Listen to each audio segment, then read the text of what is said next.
Good morning, and welcome to the Unitarian Universalist Church of Lancaster on this Sunday between the Christmas holiday and the New Year's Day. So we have fewer people in the sanctuary, and if anyone from the back would like to come up further, you're welcome to do so. And if you want to stay back in the Women's Memorial Room, that's okay too. But just wanted you to know that we have lots of seats still up here. And we're taking this time today as we go into the new year, that we have these days where people reflect on the past year and maybe think about their intentions for the new year, what it is that they would like to bring with them, maybe what it is that they would like to leave behind in the old year. So we have this time today where we take that pause and we can be together. And we also have the Labyrinth downstairs in Founders Hall, where we can have time for reflection.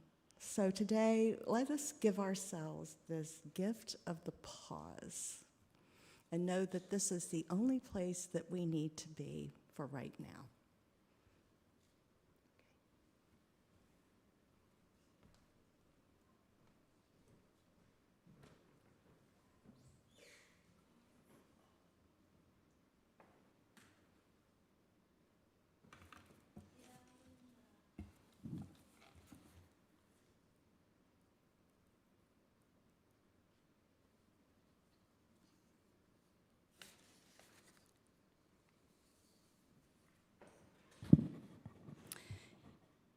In the light of hope, we release our anger. We release our fear. In the light of truth and in the warmth of love, we gather together to share our hope, our experience, and our strength with one another.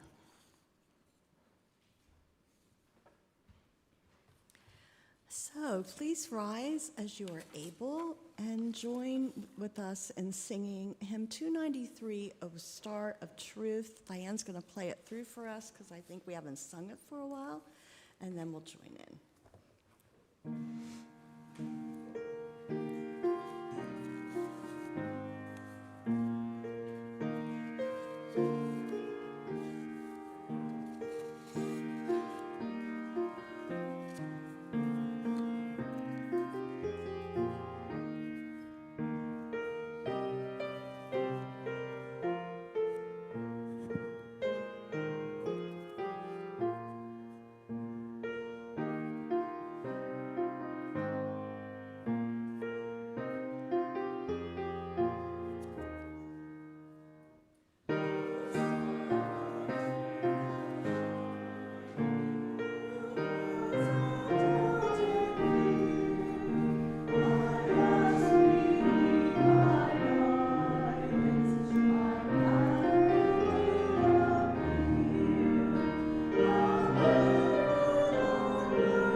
Our reading today is by Dr. Reverend Lauren Artress, the founder of the Labyrinth Renaissance in the 20th century. She's an Episcopal priest in San Francisco, California. To walk a sacred path Each of us must find our own touchstone that pulls us in contact with the invisible thread, that loving force behind all the world, and urges us to risk our comfort and reach for meaning in our lives. Walking a sacred path means that we know the importance of returning to that touchstone that moves us forward. The labyrinth can serve as a touchstone. To walk a sacred path is to discover our inner sacred space, the core of feeling that is waiting to have her spirit breathed back into her. The connection with spirit is with the container of the labyrinth. Walking the labyrinth, we can invite our awareness to see that the invisible moments that are important. The labyrinth awaits. It will guide us to the grand, mysterious patterns that shape creation.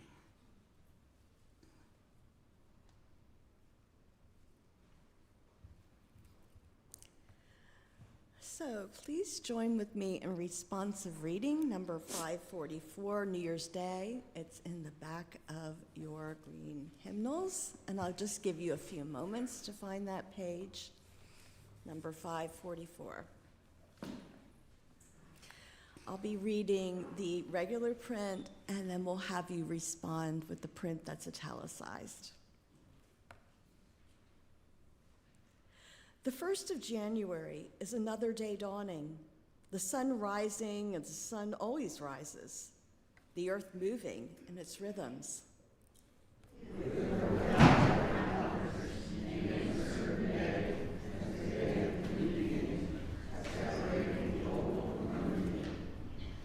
So it is, everything is the same, bound into its history as we ourselves are bound.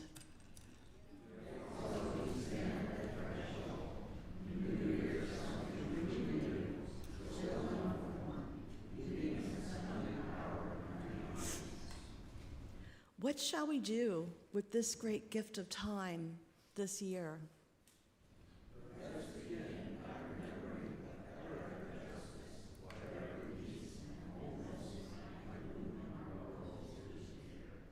We are the hearts and minds, the hands and feet, the embodiment of all the best visions of our people.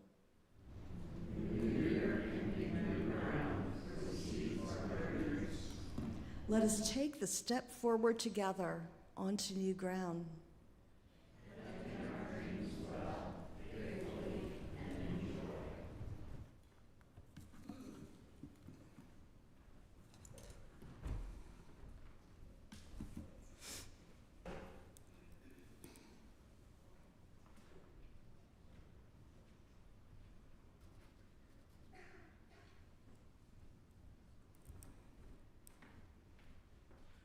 If you can't see the screen, I invite you to take a seat where you would be able to see it, because this whole presentation is going to be showing images on this screen.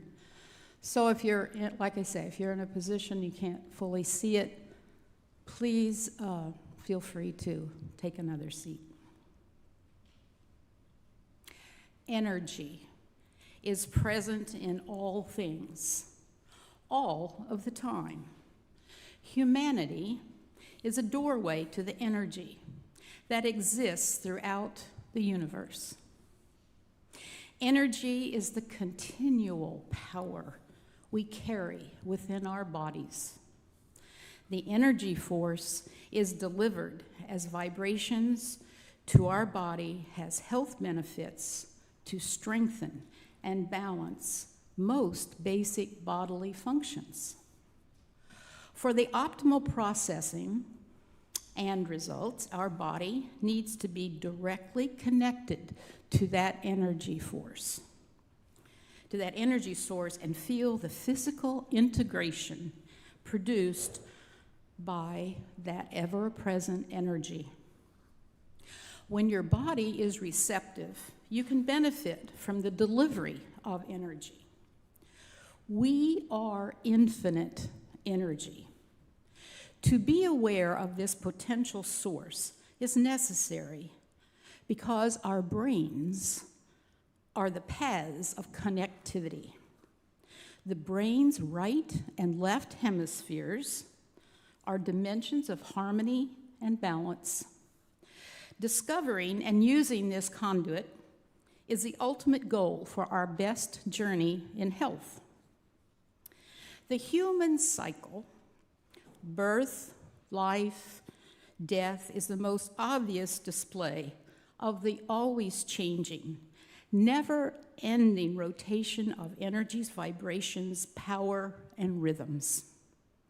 Walking on a labyrinth is an excellent wellness tool for humans to connect to the transformative power of natural restorative energy that is created by the sun and available to us through the Earth's landmass, becoming the cycle of interconnectedness. That connection is available to us by walking on a specific patterned path which mirrors the brain's design.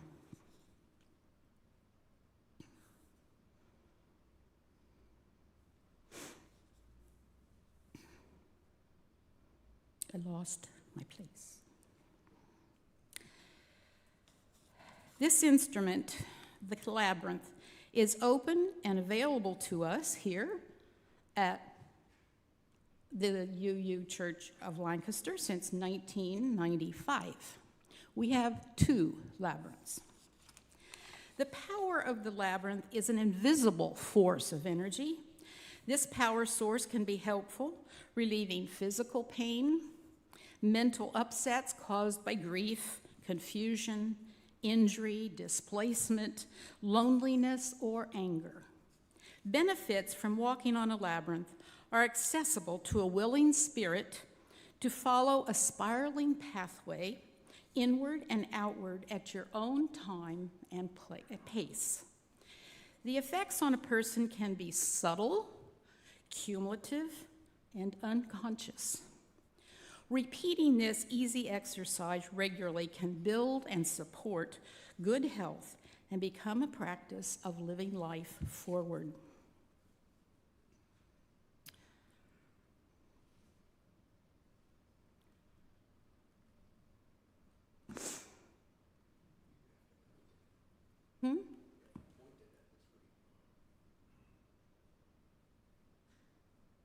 It's not happening. It's not happening.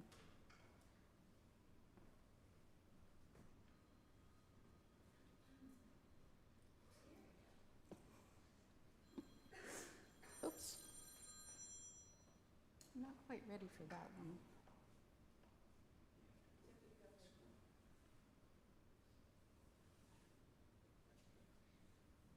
Okay, we'll just leave it at that. Labyrinths are an enclosed, defined path with clear turns and an open center space and a distinct entry. Labyrinths have one path only to the center and the same path back to the entry. Labyrinths are not mazes, which have multiple paths for an entertainment factor. The circle or squares used in building labyrinths are within a perfectly circumscribed space known as sacred geometry. Labyrinths offer a way, due to its geometry, for your body to vibrate, to connect to your core being. This moving energy or vibrations radiate to all parts of your body and can stimulate growth and healing. It is a tool to connect the dots between physical, mental, emotional, and spiritual health. It is this master pattern of sacred geometry that employs concentric spiraling paths that are interconnected like all of nature. There are no rights and wrongs for walking on the labyrinth. You cannot get lost because there are no dead ends. The paths do not cross, and it is the same path inward and outward. You are safe, you are connected, you are embedded into the web of life on earth.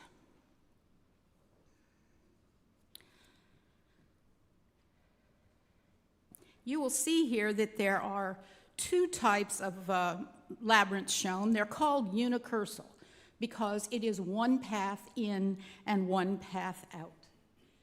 The the labyrinth design on your left, yes, your left, is a 7-circuit labyrinth.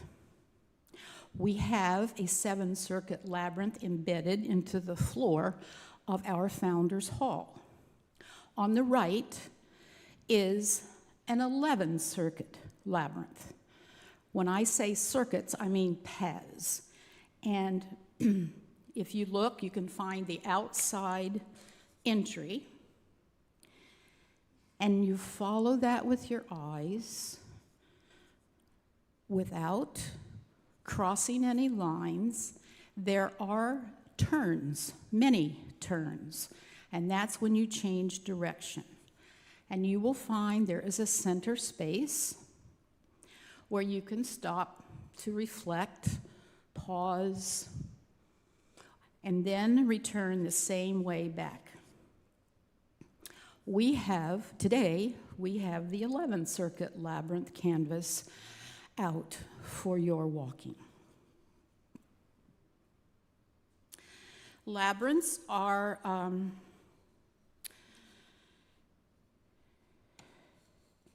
I'm going to go to the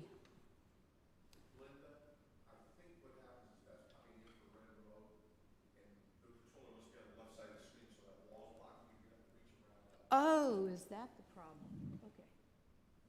Ah. I didn't realize the left side of the TV is where the controller was. Okay. Sorry. Okay. Okay. There we go. All right.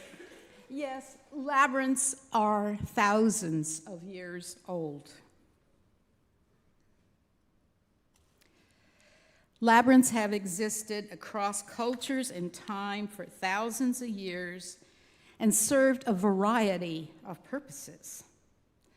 Until in the 21st century, there was a renaissance, and labyrinths began to be installed in secular places. This is a labyrinth, as you can see. Look at that date. This is a coin. We have coins with our cultural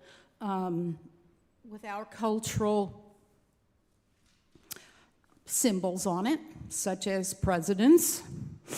But in this culture, this is how important the labyrinth was, and so they put it on their money.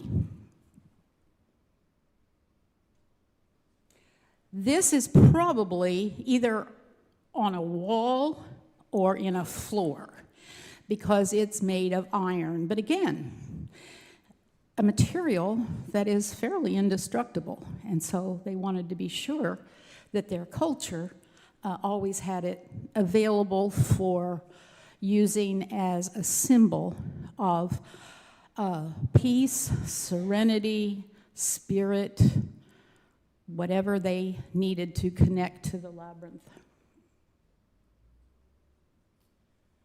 The Romans were famous for their mosaics, and so they made their floors with designs of labyrinths in them, as we can see here.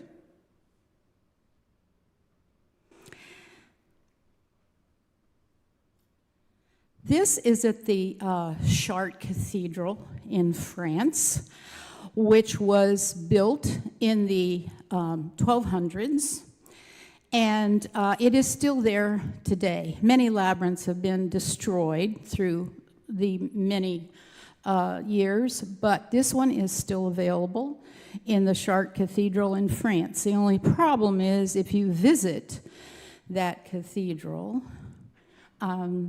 it's built inside the cathedral, and they put chairs on it much of the time to have their congregation and their visitors. So you might not always be clear, but it's there.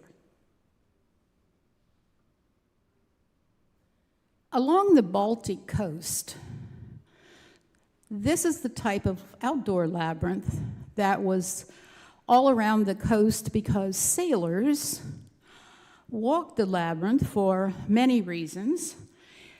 They were to go on very, very long, maybe years' worth of voyages, and they needed to have as much good luck or spirit to travel with them. And so before they took off or when they returned, the labyrinths were available for them to deprogram, deprocess, or prepare for what they were about to encounter.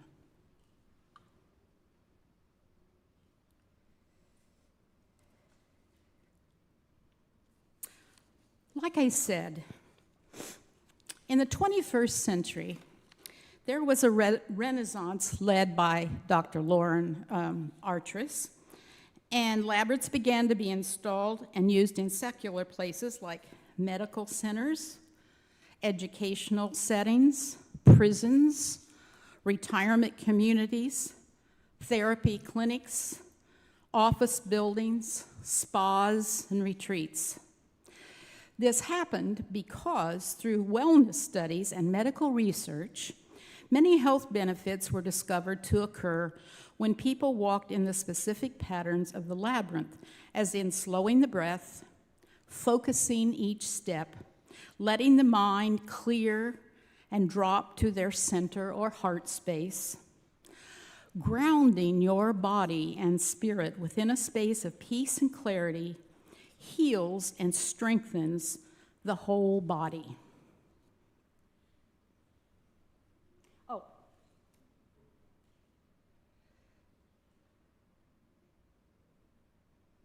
This is a construction of a labyrinth being shown.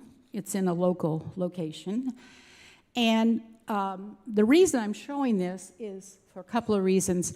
The ground, before you install a labyrinth in the ground, you have to make sure that the site is prepared. It has to be level. It has to provide for drainage. And it has to, of course, have enough space. And labyrinths really can be any size you want them to be, depending on what you have available. This one is going to be, I think it's about 30 feet across. But you can see this is laid stone by stone. Here's a picture of the stones being laid. They are in two different colors, because the walking path is one color or one material, whatever you choose to use. And then the lines or the walls are of a different color. And those are the ones that you do not cross. They end at certain spots, and that's when you turn. So it's very important that two different types of materials are used. And you will see that in future pictures. Again, you can see it's labor intensive. And you see that the design is beginning to emerge. The colors aren't terribly clear, but this is what emerges initially. And that's the final product. This is at a local retirement community. Back to sacred geometry. Labyrinths are designed with sacred geometry to guide energy.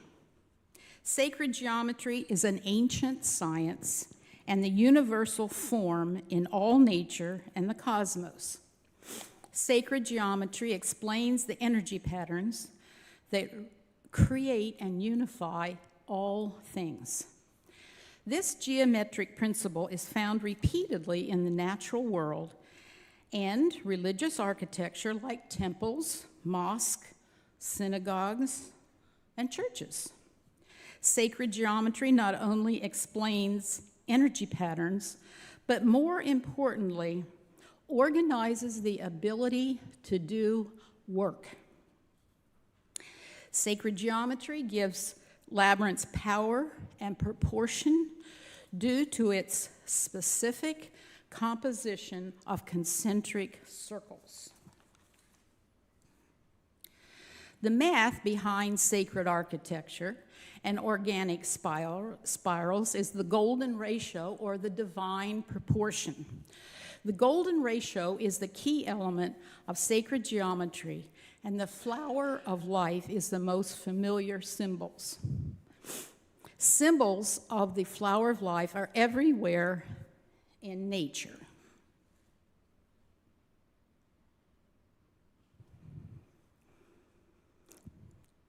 Tree branches, snowflakes, shells, flowers, ferns, the brain, and even blood vessels. Each part seems to be a similar image of the whole.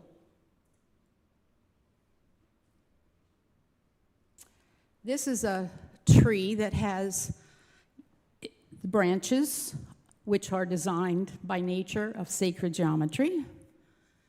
There's a walking labyrinth under the branches, and probably the roots are designed in some similar pattern.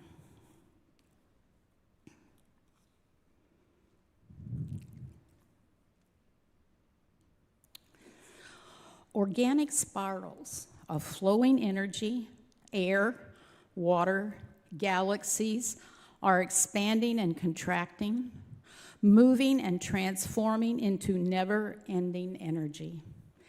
Galaxies move in swirling patterns and are possibly the mirror of our evolutionary path. The potential of sacred geometry is to create an energy force toward the deeper consciousness and an inspired state of existence for humans to tap and use for improved mental, physical, and emotional health.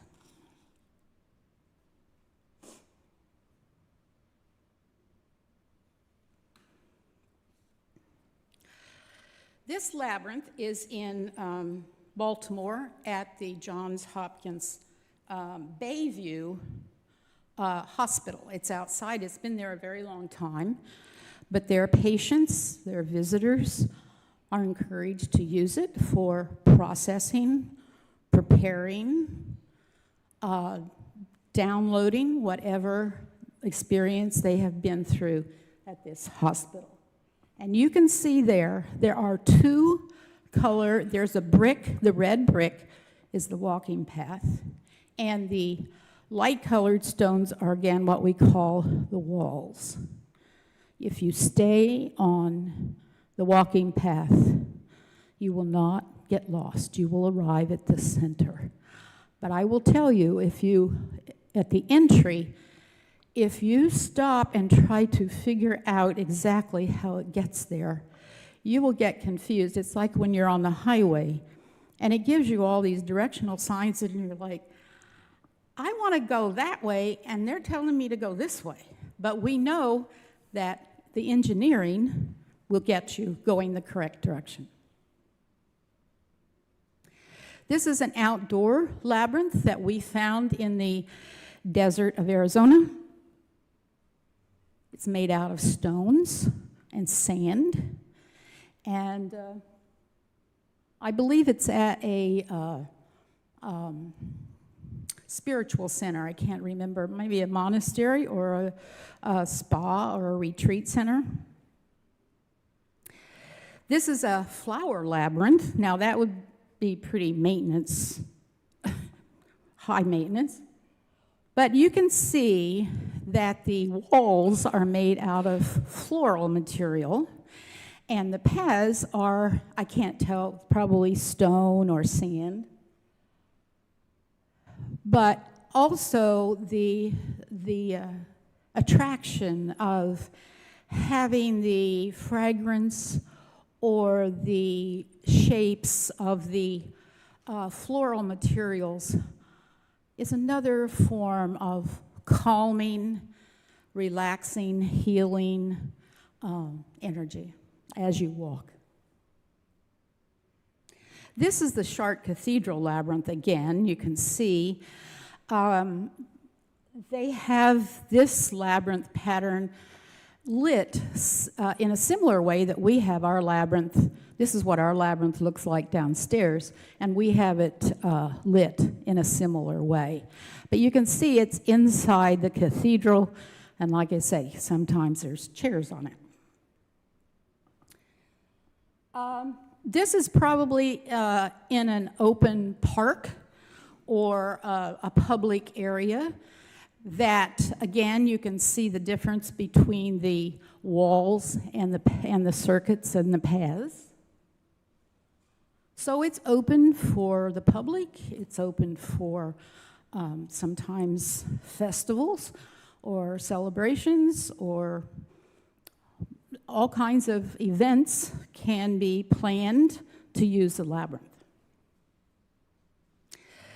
This labyrinth is about a block away at the church at the corner of Chestnut and Mulberry.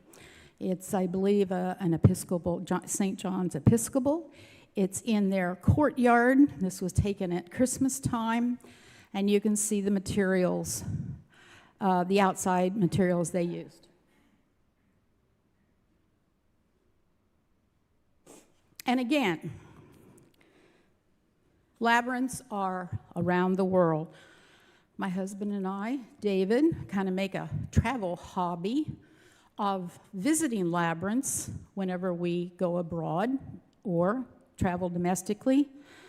There is, on the web, there's the Worldwide Labyrinth Locator, and so you can go on that and find the location or the city that you are visiting and check it out and see if there are any labyrinths in the area, if they're public or private, if they're open all the time. Some of them are inside, some of them are outside. So we have collected a lot of our pictures and our experiences through our travels and discovering labyrinths along the way.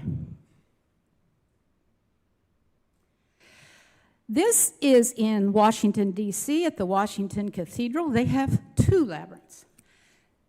And as you can see, they're both being used heavily. Now, I'm not sure of the current schedule, but they used to have a weekly opening that was open to the public. It was something like 6 to 9 p.m. Every week, but I'm not sure of the current schedule. But this is the Washington Cathedral, and these are portable labyrinths. These are canvas labyrinths that they put down on their floor, such as we have done in our Founders Hall today.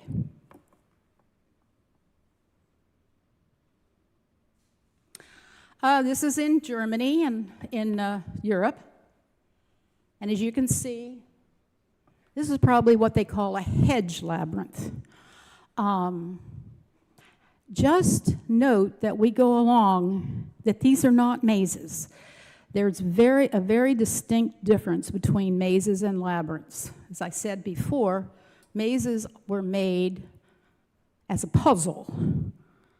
Labyrinths are not puzzles. So you can see that pretty clearly in these.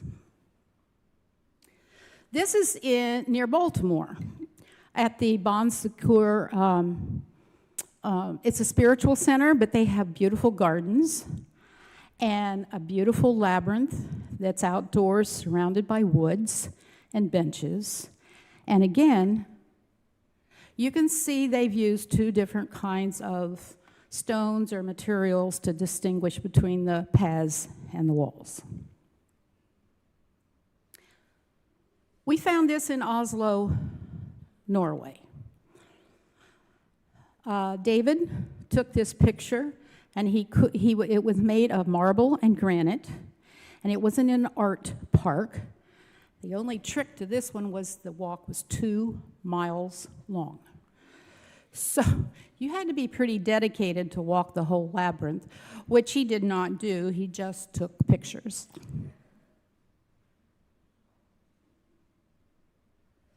This is what we call a turf labyrinth. There's many of these in especially England. This one has a little different twist to it. It has what we consider ears, but they are integrated into the labyrinth pattern. But it appears a little differently. Now, the turf labyrinths are built, the walls are mounded soil with grass or greenery of some variety on them, and some of them are very old. And they're probably built that way because the maintenance is pretty easy and long-lasting. This is in downtown Dublin, outside a church, and it is open to the public. And people can just walk in from the street and discover this spiritual walk by the church. Can you imagine walking a lavender labyrinth? Wouldn't that be delicious? Although, of course, it is definitely seasonal, but they did use a floral material, and so this one is pretty special. I haven't visited this. This came from a book. This was in Sedona, Arizona. We were just driving around town, again, searching out a labyrinth, and this is in a school parking lot. And the neighborhood decided that when school was not in session, therefore not needed as a parking lot, that they would paint a labyrinth on the parking lot. And so they could use it on weekends and after school, and the children did this. They had a design. You can buy designs that you can lay out and then paint, or however else you want to impose a design on a certain surface.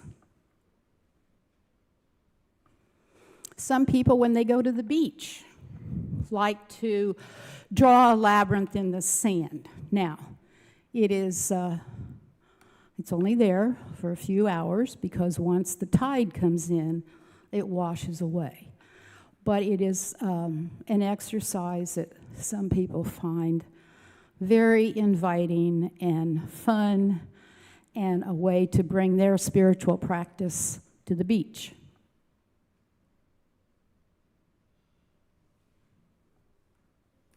This again is another portable labyrinth that is on canvas.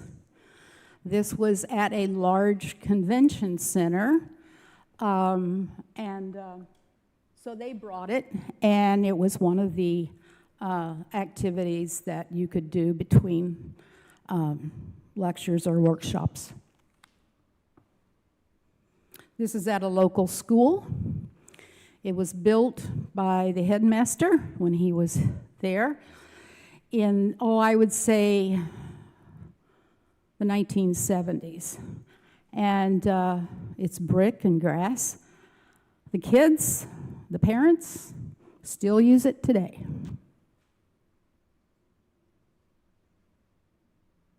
This one is unique because it's a labyrinth within a labyrinth. There's a large labyrinth encircling a smaller labyrinth, and they're made of different materials, as you can see. but I think that would be fascinating to visit. This is on a sidewalk in Washington, D.C. We were walking along, and this was on the sidewalk in front of a church, a nice way for an entry. Business parks are installing labyrinths because their staff, as you know, have installed child care centers and exercise rooms and all kinds of amenities for their staff to use on their resting hours, and they sometimes want to go outside and get some fresh air. And so this business park built a labyrinth outside so they could do exactly that in their downtime, and because they found this really makes their work time more productive.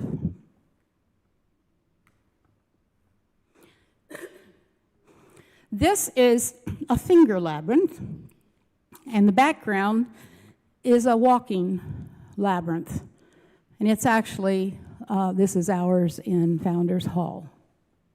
And this finger labyrinths can be used by people who either aren't able to walk the labyrinth, but most labyrinths, they're flat, and you can take a wheelchair or a walker or a cane, or you can walk side by side. Or some people prefer, or as an extension of their experience, to use a finger labyrinth. You will find finger labyrinths throughout Emerson Hall today during coffee hour, and there are a couple in Founders Hall beside the sitting area. This is a stone labyrinth installed in a church. There's another flower labyrinth. You can see it's, again, planted with flowers. The walls are the flowers and with grass. That would be quite wonderful. And this is the labyrinth that my husband and I built in our garden. It was a space that it was shaded. It was not well. It was a drainage field, and nothing would grow. Couldn't get grass to grow there. We just tried everything, and finally we realized that it was the perfect space for a labyrinth. So we used Belgian stone and red rock, and then it wasn't a mowing problem. It wasn't really a weeding problem, and yet it was beautiful whether you were in the house and looking out the window, or as a garden activity.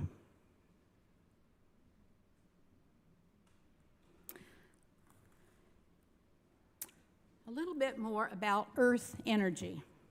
Sun is Earth's primary energy source that is released into the Earth by light and infrared radiation. Consequently, these energies in the Earth rise through the geometric shape of a labyrinth and produce a commanding effect on human energy fields. When this vibration spreads inside the body, one feels harmony and balance. Bioenergetics connects the body with the mind, and in turn, the mind with the inner spirit to boost and purify negative energy. This process produces a moment of here and now when there is no confusion, no discomfort, and full concentration into the true inner self. Walking in a labyrinth's geometric pattern is a grounding activity that connects people to Earth's natural healing energy, and so improves blood flow, regulates the heart, enriches sleep, increases balance, and builds vitality. Exercising by tapping into earth energy as a tool is grossly overlooked as a factor in enhancing holistic health, recovery, and wellness. Labyrinths have been introduced as a new approach in medical practices. The benefits of walking on the labyrinth is a combination of moving through precise paths and reflecting on one's life, which can nurture positive changes. It can calm and soothe the mind, balance essential organ functions, as in lowering blood pressure and allowing for deeper breathing, while opening the connections from body to soul and spirit. When you walk the labyrinth's contiguous paths that reflect the human brain as your body changes directions by 180 degrees, it also causes cerebral hemispheres' energies to switch, which makes the brain work harder in a short time. This can renew many abilities and create beneficial blood flow. The reasons for walking the labyrinth is a different experience for everyone. Prayer and spiritual, celebration, marking life passages, social gatherings, gentle exercise, encouraging wellness, creating peace within, having fun, processing grief, solving problems, supporting your memory, physical therapy, seeking inner wisdom, and living with purpose and independent. Utilizing the worldwide labyrinth locator on the internet to explore ancient and modern sites as a travel hobby. You can use finger labyrinths. There's two-handed labyrinths for companions. There's one downstairs. So the internet also has many informative sites, and YouTube is an excellent resource for active engagement in experiencing labyrinths. Thank you.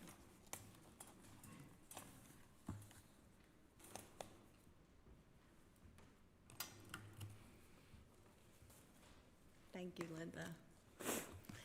So this is the time during our worship service of generosity, and the offering will now be received, and Diane will be playing a piece called "The River in You."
So we have a few announcements, and I just want to say thank you to Diane for playing piano today and for the beautiful music, for the ushers and greeters and tech team that came out on like the Sunday in between holidays. We just really appreciate this. Also, we want to say a huge thank you to all the people who came out yesterday to help us put the labyrinth together. It is really a big undertaking. And so with a number of people to do that, it took less than an hour. So that was really wonderful. We're going to invite you after the service to Emerson Hall for coffee and treats and conversation. And if you have any questions about the Labyrinth, you can see Linda or I. And today's Labyrinth in Founders Hall is open from 11 to 2 for walking. We make one request, that you walk it in your stocking feet. We are trying to keep it clean over many years, so we don't have people walk in their shoes or their bare feet. And if you need a pair of socks, we have extra ones. This labyrinth was put together almost 30 years ago, and it really took a village to do that. First, we had to raise money through donations. It was a few $1,000s for the materials, to buy the canvas, and then to hire somebody with an industrial sewing machine to hem the canvas, to stitch on the Velcro, and then it took another village to create that pattern and to paint the labyrinth. And some of the money went for supplies in the years since. So as you can imagine, there have been many, many, many people who have walked that labyrinth in the years since, and you can be part of that group of labyrinth journeyers today after the service. We also want to remind you that our regular first Sunday labyrinth walk is going to be next week, which will be on the pattern inlaid on the floor, and we also have a little labyrinth presentation. I know that I'm in charge of that, and I can't remember the title of that, but you'll learn about the labyrinth. So we invite you to that as well. So please join in singing hymn number 86, Blessed Spirit of My Life. Diane's going to play it through once, so we become familiar with it, and then we'll sing it together.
as Linda extinguishes the chalice,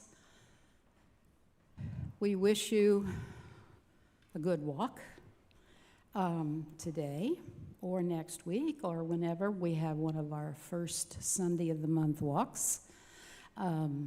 That's a regular spiritual practice we have here. And we'd love to have you have some tea or coffee and some coffee treats in Emerson Hall. They're right next door to each other. There's an elevator, there's stairs. So we're looking forward to greeting you downstairs. Thank you.